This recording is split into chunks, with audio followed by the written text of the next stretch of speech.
사도행전 12장. 그때 분봉왕 헤롯이 박해의 손을 뻗쳐 교회에 속한 몇 사람을 붙잡았다. 헤롯은 그 중에서 먼저 요한의 형제인 사도 야고보를 칼로 죽였다.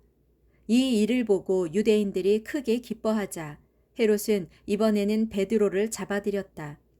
그러나 이때가 무교절 기간이었으므로 헤롯은 베드로를 감옥에 가둔 뒤 경비병 4명을 한 조로 만들어 모두 4조로 하여금 그를 지키게 했다.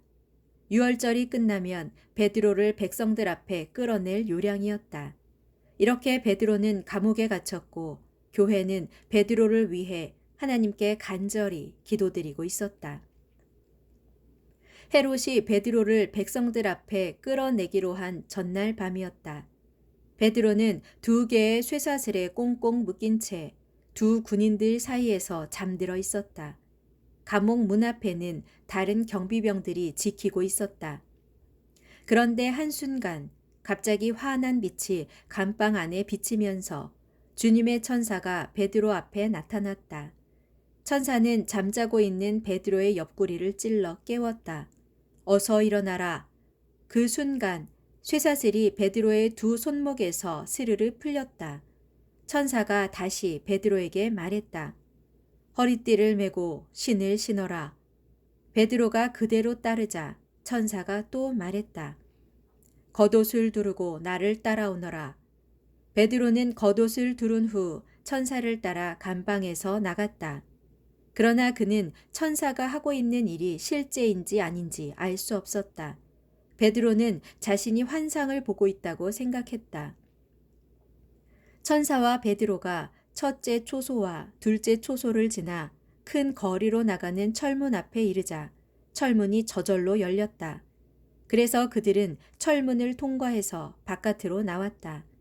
그리고 둘이 함께 한 구간쯤 걸어갔을 때 갑자기 천사가 어디론가 사라져 버렸다.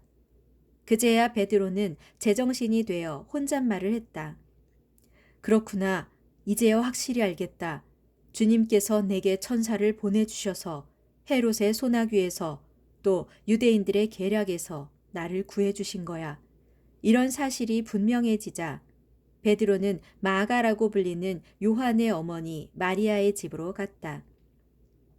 거기에는 많은 사람이 모여서 베드로를 위해 기도하고 있었다.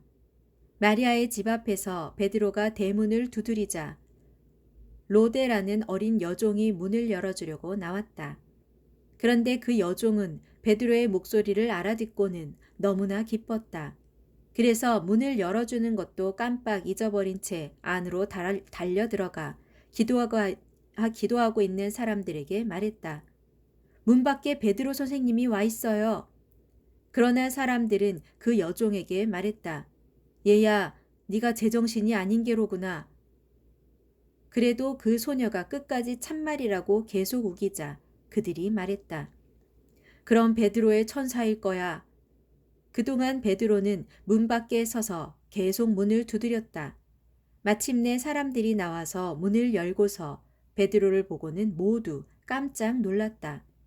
베드로는 손짓으로 그들에게 조용히 하라고 이른 후 주님께서 어떻게 천사를 보내 자기를 감옥에서 기적적으로 구출해 내셨는가를 설명해 주었다.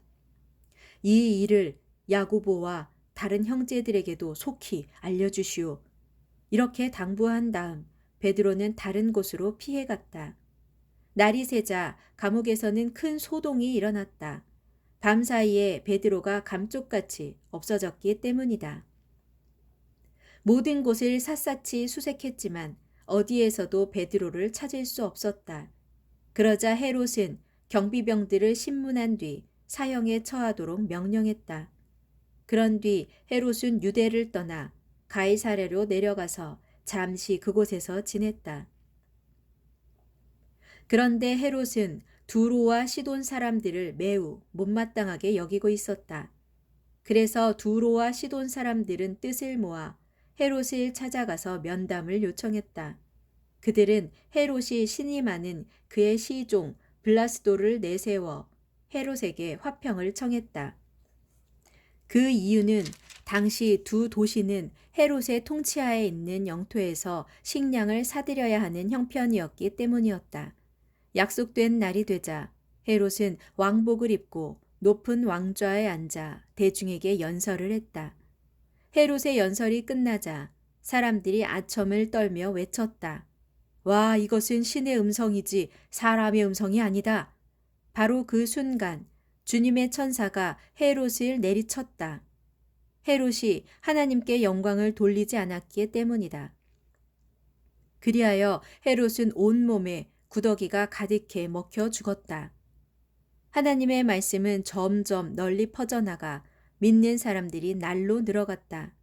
한편 바나바와 사울은 예루살렘에서 자기들의 임무를 마치자 마가라고도 불리는 요한과 함께 안디옥으로 다시 돌아갔다.